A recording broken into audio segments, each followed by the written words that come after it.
Surprisingly, Ben Shapiro is attacking Donald Trump. I'm going to explain why, and also why, again, surprisingly, I think I'm Team Trump on this one. So we got a clip. We're going to watch part of it. We'll pause, and then I'll explain what's going on here. So a kind of shocking story from Axios yesterday emerged that suggested that President Trump had cautioned Israeli Prime Minister Benjamin Netanyahu in a phone call last week not to take any action that could jeopardize negotiations between the United States and Iran on a new nuclear deal. Okay, so first of all, I have a question. Israel is not involved in those negotiations. So why should Israel hold off? First of all, Israel is getting briefed on these negotiations. So you guys might have heard of Steve Witkoff. He's Trump's real estate buddy, golf buddy, who's become his international emissary. He's negotiating with Hamas over Gaza and with the Israelis. He's negotiating with the Iranians. He's flying to meet with Putin all the time. Weirdly, he's doing it all by himself with no experts, not even a translator. So I don't know. The whole thing is very sketchy. But Israel is getting briefed on these negotiations. But the reason Israel should hold off is because if Israel bombs Iran's nuclear facilities, that will almost certainly lead to a massive retaliation by the Iranian military. And that would come in the form of them launching drones and missiles and God knows what. And we saw a version of this happen back in April of 2024. Iran fired over 300 ballistic missiles, cruise missiles, and drones at Israel. And the United States played an absolutely critical role in defending Israel from that attack. U.S. Navy ships were firing interceptor missiles to knock them out of the sky. There were U.S. fighter jets like F-16s and F-15s that were scrambled to shoot down Iranian drones and missiles. And the Biden administration at the time pulled together this international coalition that includes Saudi Arabia and Jordan to coordinate this response. And the net effect was that almost none of these missiles and drones actually hit Israel, and it saved countless lives. So that's why Israel needs to hold off here. They need Trump to be fully on board and prepared to defend them if they were to take military action against Iran. Real question. Israel is the country most under threat from Iran, not the United States. Okay, so if we were going to take the full-scale J.D. Vance isolationist realist position, shouldn't the United States just sort of wash its hands and walk away and say whatever happens, happens? There's no such thing when it comes to igniting a massive war in the Middle East between Iran and Israel. Also, just like the United States has about 50,000 U.S. military personnel in the region. If Israel launches an attack on Iran, there's a very good chance that Iran could view those U.S. military bases as a place to retaliate. And on top of that, there's diplomatic facilities and embassies all over the region. And there's something like 200 or 300,000 Americans living in Israel proper. So there's no walking away from this. There's no washing your hands if you're the United States when it comes to a war between Israel and Iran. It would be a massive event, a huge war, and one that could drag on and spiral for months, if not years. But I notice that's not what's happening. Instead, these so-called restrainers inside the administration, they're not attempting to restrain the United States, which is already restrained. I promise you, my 100% certitude is that President Trump is not going to authorize a bombing raid on the Iranian nuclear facilities. Whether or not we should, I don't think it's going to happen. Great news. I mean, thank you for this breaking news from Ben Shapiro. I would love it if President Trump was hard opposed to launching a massive war against Iran. It would be a terrible idea. It would only set back their nuclear program maybe a year, maybe two. But the net effect would probably be that Iran would kick international inspectors out of the country. We would have no visibility into their nuclear program going forward.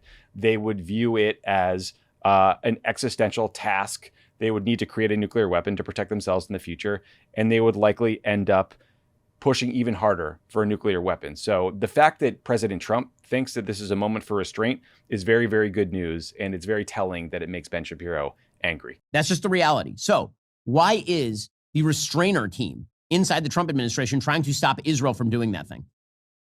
Why? With what bad deal? Iran keeps saying openly they will not stop enrichment. And yet the United States is so desperate for a deal, what, for the sake of a deal?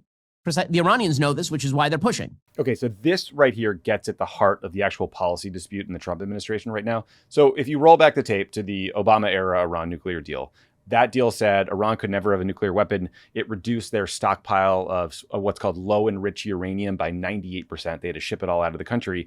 And they were subject to extremely intrusive inspections by experts at the IAEA. In return, Iran got some sanctions relief, but they were also allowed to enrich uranium at a low level at a purity of 3.67% for 15 years. Now, this gets a little technical and wonky, so I'm just going to shorthand it. But the gist is low enriched uranium can be used for medical purposes and for civilian power generation. You have to enrich uranium to a high level of purity, to 98% purity, for it to be considered weapons grade and useful in a nuclear weapon. So Steve Witkoff, again, the golf buddy turned diplomat, he did an interview a while back where he said that Trump could be okay with a deal where Iran is allowed to have this low-level enrichment capability. After that interview came out, he got smacked down by Marco Rubio and a bunch of others. He was made to quote tweet himself saying, actually, I was misconstrued or misquoted, and Iran cannot have a nuclear capability. Now, the important other part of this is that for Iran, having some sort of a uranium enrichment capability is a red line for them in these negotiations. They said it over and over again. So this is where, things are coming to a head. And so when Trump warned Netanyahu not to go and do anything about Iran, just trust us. Okay, listen, I will trust that President Trump will cut a good deal if he continues to maintain the Trump 1.0 stance, which is no nuclear enrichment at all, no nuclear facilities at all. That was something that 3 weeks ago the Trump administration was saying. President Trump himself, again, I'm with Trump 1.0 on this, not Steve Witkoff and J.D. Vance 2.0. So what Ben is saying there is that he could only be for a deal that he knows Iran will never agree to, right? He is de facto saying if you take Iran at their words about what their red lines are, what they can agree to, what they can stomach and push through their system, because they have politics too, Ben is saying he can only accept something here that will never happen. He is de facto blowing up the possibility of diplomacy. And this is what you're seeing from a lot of hardliners. They're taking these super hardline maximalist takes with the goal of preventing Trump from ever getting a deal done. Donald Trump 1.0 killed Qasem Soleimani, destroyed the Iranian economy, and held them in check. Then Joe Biden came in, reversed a bunch of that stuff, and you got October 7th and a vast regional war. Why wouldn't we just go back to Trump 1.0? That is the foreign policy that actually shaped the Abraham Accords. Why is that not the thing? Instead of calling the prime minister of Israel and telling him he needs to restrain himself on Iran. Okay, so a bunch of things to unpack there. First of all, this idea that Joe Biden led to October 7th is total bullshit. There is a growing body of evidence based on documents collected by the IDF, the Israeli military in Gaza, that suggests that part of Hamas's goal in the October 7th attack was to prevent a normalization agreement between Israel and Saudi Arabia, which would have been seen as an extension of the Trump-era Abraham Accords. It wasn't because Joe Biden was nicer to Iran all of a sudden. Now, what were the Abraham Accords? Those were normalization agreements between Israel and the UAE, Bahrain, Morocco, and Sudan. I won't get into all the details, but the key thing you should know there is that none of those countries were at war with Israel. They were like, people call them peace deals sometimes. They were not peace deals at all. They were like exchanges of ambassadors, direct flights to from, like things that are fine, that are good, but they were not like ending conflicts.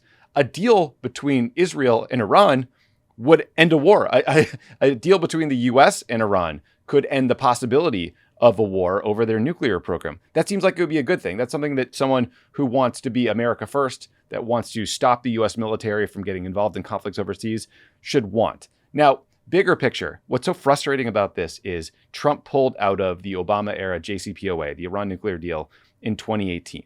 He could have just stayed in it and renegotiated it and made it tougher and declared that it was his own, but he pulled out. And the net effect is that Iran's nuclear program has now reached the point where experts believe they have enough enriched uranium for 5 nuclear weapons, and they could get to that point within about a week or two. They could get to 8 weapons in 2 weeks. So Iran is closer to getting a nuclear weapon than ever before in history because Trump pulled out of the JCPOA. And now folks like Ben Shapiro are trying to prevent a deal like that from happening again, and that will inevitably lead to conflict. So that is why I am Team Trump when it comes to this fight. Thanks for watching this Pod Save America YouTube exclusive. Look, we're trying to build a progressive media company here. We are way behind people like Ben Shapiro, conservatives, when it comes to followers on YouTube. Why does that matter? Because people search for political news on YouTube all the time, and the algorithm serves them up stuff from Ben, TPUSA, a bunch of right-wing outlets, and they're not getting good, credible information from a progressive perspective like they would get from us. So if you subscribe to Pod Save America's YouTube. You can help us grow our channel, and you can help us get people good information. We would really appreciate it.